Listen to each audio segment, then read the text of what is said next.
Now we're shifting our focus to Nepal. Nepal Gen Z protesters have in fact come out to hail India ties. Gen Z leadership hails Prime Minister Modi's leadership. Gen Z core body has said, and I quote, Modi took Indian economy to top. Gen Z core panel welcomes Modi outreach. Modi sent best wishes, remember, to Nepal's people.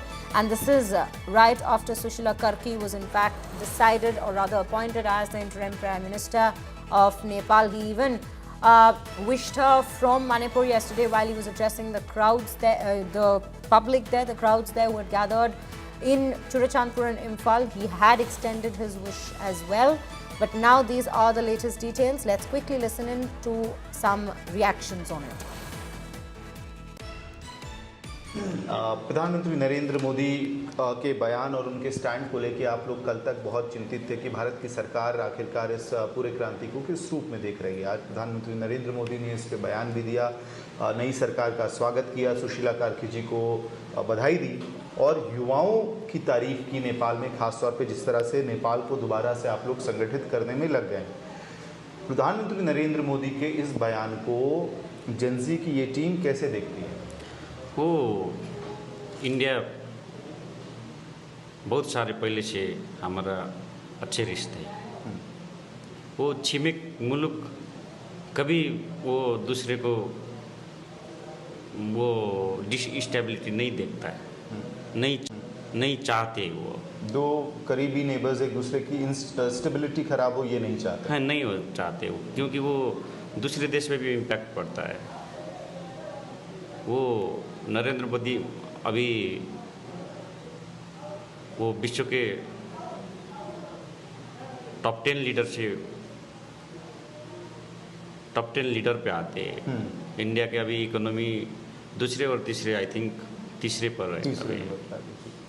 वो बहुत सारे लोग India में, वो नेपाल में stability होगा तो हमारे के लिए भी अच्छे होंगे, ये सोचते हैं। तो नरेंद्र मोदी जी का वो जो स्टेटमेंट है वो हम अभी स्वागत करते हैं नेपाल के लिए। वो जेन जी का ऑफिशियल टीम भी स्वागत करते हैं जी। हम चाहते नेपाल को स्टेबिलिटी करने के लिए भारत हर संभव कोशिश करे। किस तरह की मदद चाहते हैं भारत से? अभी तो हम तो अभी एग्जैक्टली वो ऐसा मदद कीजिए नहीं बता सकते, लेकिन स्टेबिलिटी मेंटेन करने के लिए हर संभव मोरल रिस्पॉन्सिबिलिटी का जो आवश्यकता है, वो मोरल रिस्पॉन्सिबिलिटी का हम अच्छे से उम्मीद रख रहे हैं।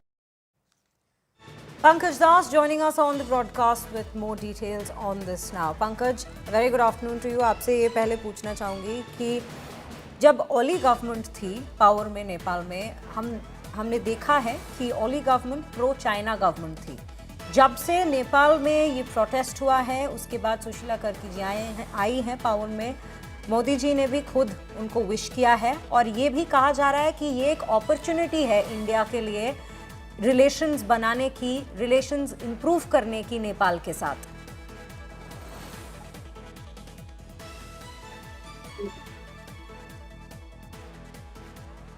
जी बिल्कुल, ये तो कल मोदी जी का जो बयान आया है उसके बाद यहाँ काफ़ी उसको सकारात्मक रूप से लिया जा रहा है। जो खासकर जेन जी ग्रुप है वो भी और आम लोग भी इसको बहुत ही सकारात्मक रूप से ले रहे हैं।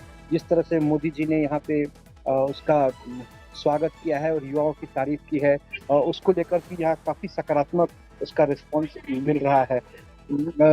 जहाँ तक चाइना का सवाल है, तो चाइना की तरफ से बहुत दिनों के बाद कल जो है आज उनकी तरफ से ऑफिशियली एक बयान आया है कि वो नई सरकार के साथ मिलके नेपाल के प्रॉस्पेरिटी को आगे बढ़ाना चाहते हैं। लेकिन भारत इसमें बहुत आगे निकल गया है, क्योंकि भारत के प्रधानमंत्री ने पहले विदेश मंत्रालय ने बयान दिया था, इसका स्वागत किया था।